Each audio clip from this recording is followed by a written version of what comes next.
In today's episode, there will be discussion of the death of a baby, suicide, and also execution by hanging. So if you aren't in the headspace for these topics, please be kind to your mind, and I will see you in the next one. Today, we will be delving into a house that is considered the most haunted house in the United States. The Whaley House hauntings have captivated paranormal enthusiasts for decades. And with multiple tragedies occurring on the property, it's no wonder that this house has become such a paranormal hotspot. We are going to be looking into both the history of the Whaley house and the Whaley family who lived, died, and experienced so much in this historic home. So, with all that being said, let's ponder together. The Whaley House was originally built in 1857 in Old Town, San Diego. And it is actually the oldest brick structure in Southern California. The house is a Greek revival style and was the home of the Whaley family, who we will get into later on. And this house is currently a museum and a historical landmark. But it has also been a general store, a courthouse, and the first commercial theater in San Diego. But what it is most known for is the tragic circumstances and the hauntings that followed. In the Whaley house resided the Whaley family, consisting of Thomas and Anna Whaley and their 6 children: Francis, Thomas Jr., Anna Amelia, George Hay, Violet Eloise, and Corinne Lillian. The father, Thomas Whaley, was originally from New York City and took over his father's successful business relations. During the gold rush, he left New York for California on January 1st, 1849, and traveled to both San Francisco and San Diego. A few years later, he moved back to New York and married Anna Eloise Delaney, and on August 14th, 1853, they were wed, and they decided to return to California to raise their family and arrived in San Diego on December 7th, 1853. On August 22nd, 1857, the Whaleys moved into their new home, now known as the Whaley House. So why does the Whaley House have such a reputation for being a paranormal hotspot? Well, 6 out of the 8 family members died in this house, and there is also someone who died on the property, which we will get into later, someone not related to the Whaley family. The first of the Whaley family members to pass away was Thomas Jr., who passed away from scarlet fever at only 18 months old on January 29th, 1858. Following the death of baby Thomas and also the family's general store being destroyed by a fire, Thomas and Anna moved the family to San Francisco. They likely wanted a fresh start and just get away from everything.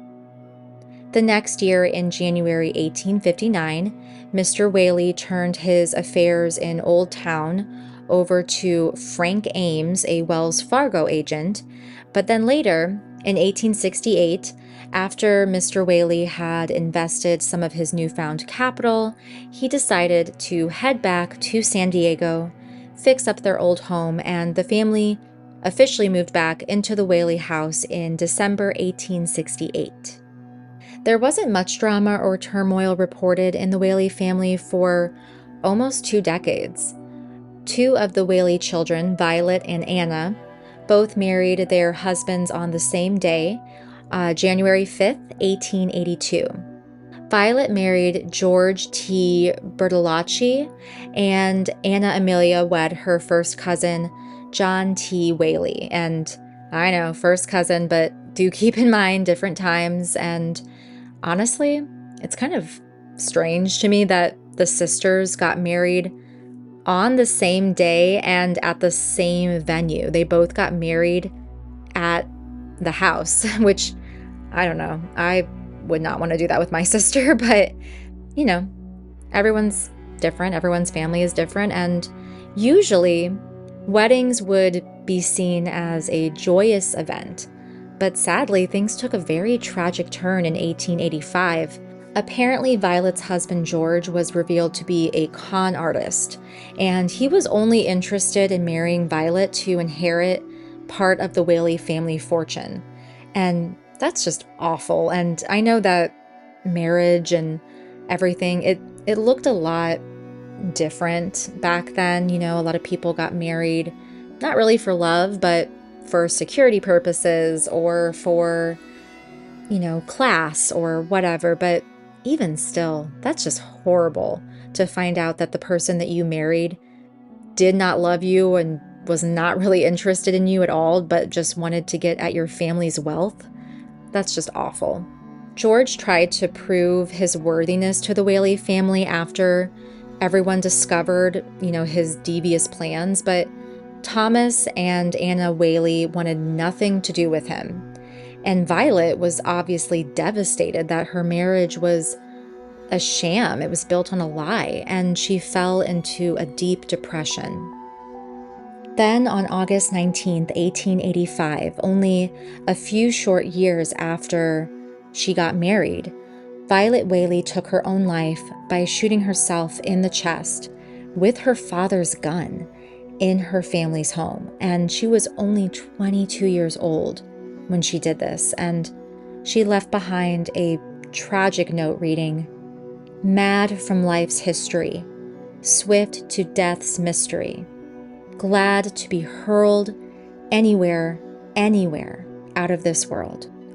And you can just hear the pain in that writing. It's just unimaginable what she was feeling, just feeling so much, probably not just grief and sadness that her marriage is a sham, but also probably embarrassment. And sadly, she took her life to no longer feel that pain. And it's just a very, very sad story.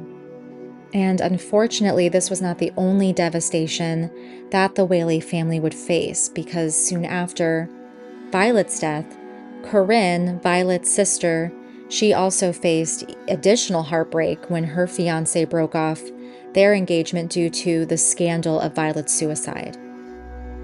And as the years would come, 4 more family members would pass away in the Whaley house.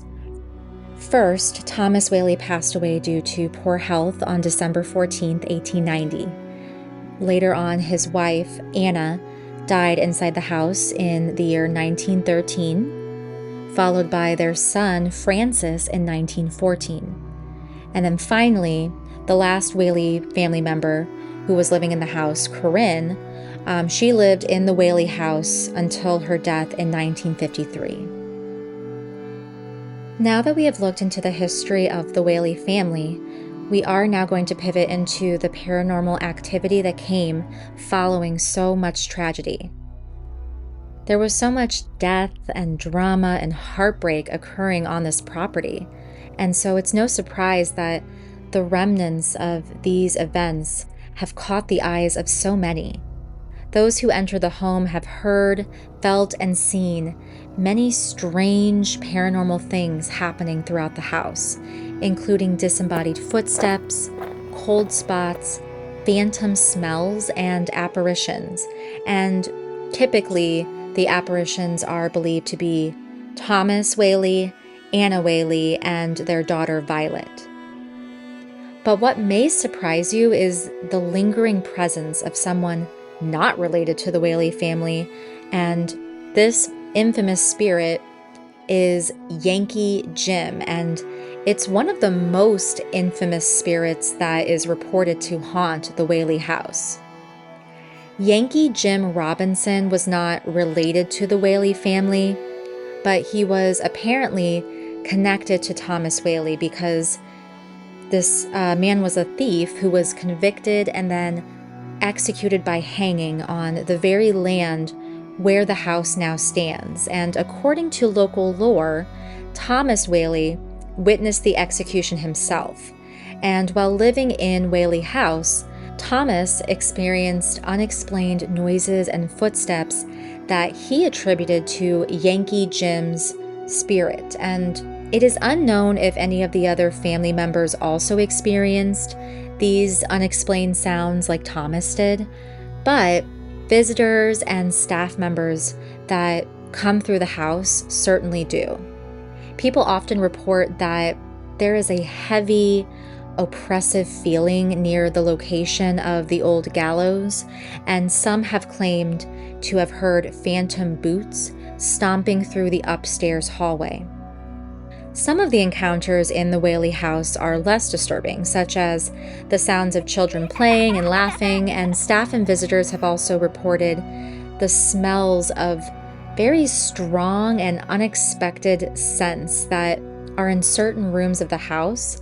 For example, you might walk into a room and smell this really, really strong cigar smoke, as if somebody is smoking right next to you in the room.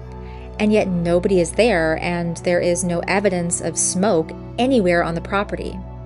Thomas Whaley was known to smoke such cigars, and many believe that this could be his spirit smoking his troubles away in the afterlife. Guests and staff have also claimed to see full-body apparitions, and these will appear to them in Victorian-era clothing, wandering through the halls, and they seem to vanish as quickly as they appear.